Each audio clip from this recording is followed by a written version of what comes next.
Bienvenidos al tutorial para el uso de la hoja de registros de vacas lecheras.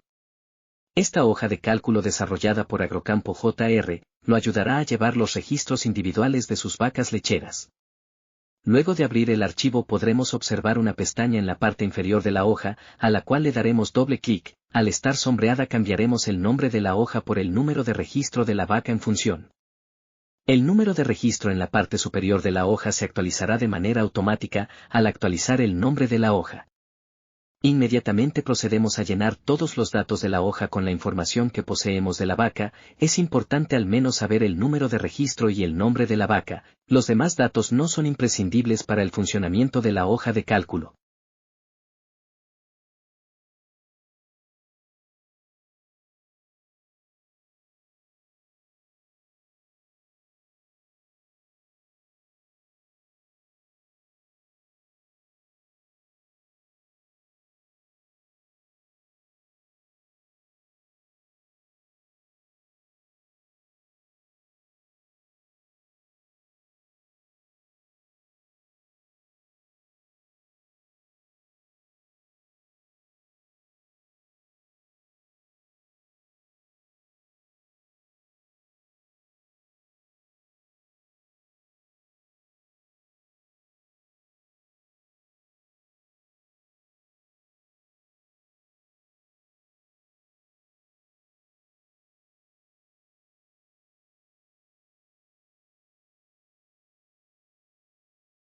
Realizado el llenado de los datos, nos encontraremos abajo con una tabla que se debe llenar con los datos reproductivos del animal, como fechas de servicio, toro usado en el servicio. Ambas no son imprescindibles para el funcionamiento de los cálculos.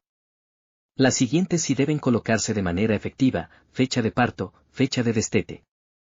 El intervalo entre partos y periodo de lactancia se calcularán al ingresar la fecha de parto y la fecha de destete.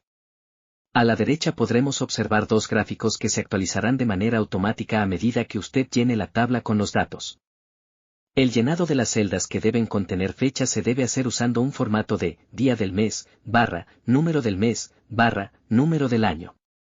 Al ingresar los primeros datos observaremos cómo los gráficos se actualizan de forma automática, así como las celdas del intervalo entre partos y la de periodo de lactancia. Nota: el intervalo entre partos no se actualizará hasta ingresar la fecha del segundo parto de la vaca.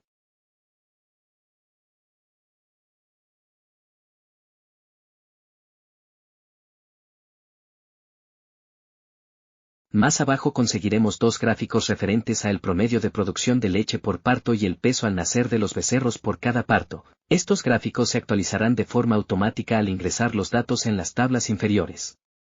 En la tabla inferior vamos a vaciar la información de los pesajes o mediciones de la producción de leche. Es importante colocar la fecha exacta de la medición para que el gráfico ubicado a la derecha que muestra la curva de lactancia pueda actualizar de manera precisa. En la columna de peso de la muestra se recomienda hacer el pesaje de la leche en la unidad de producción que no disponga de flujómetros o dispositivos precisos para la medición en litros de la leche. Siempre se debe usar la misma unidad métrica para que no existan errores.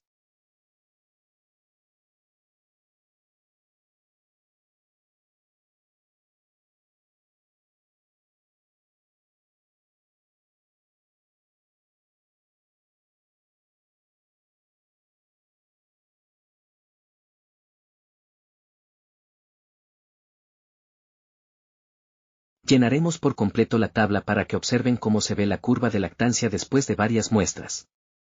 Y así los gráficos de arriba empezarán a actualizar.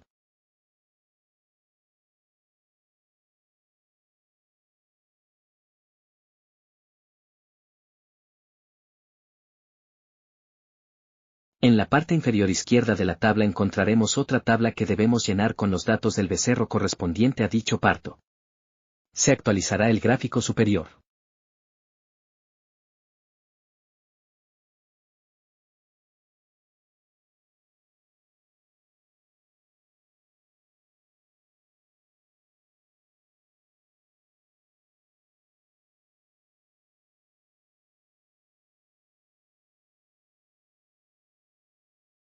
La hoja contiene 12 tablas para ingresar los datos de 12 partos diferentes de la misma vaca.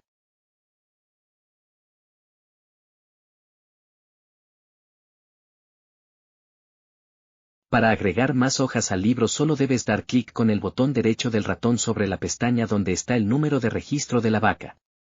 Luego dar clic en Mover o copiar. Enviaremos la hoja hasta el final seleccionando Mover al final. Seleccionaremos la casilla Crear una copia, y luego haremos clic en Aceptar. Luego que se cree la nueva hoja borraremos todos los datos, le asignaremos un número de registro nuevo y llenaremos los datos con la información de esa vaca.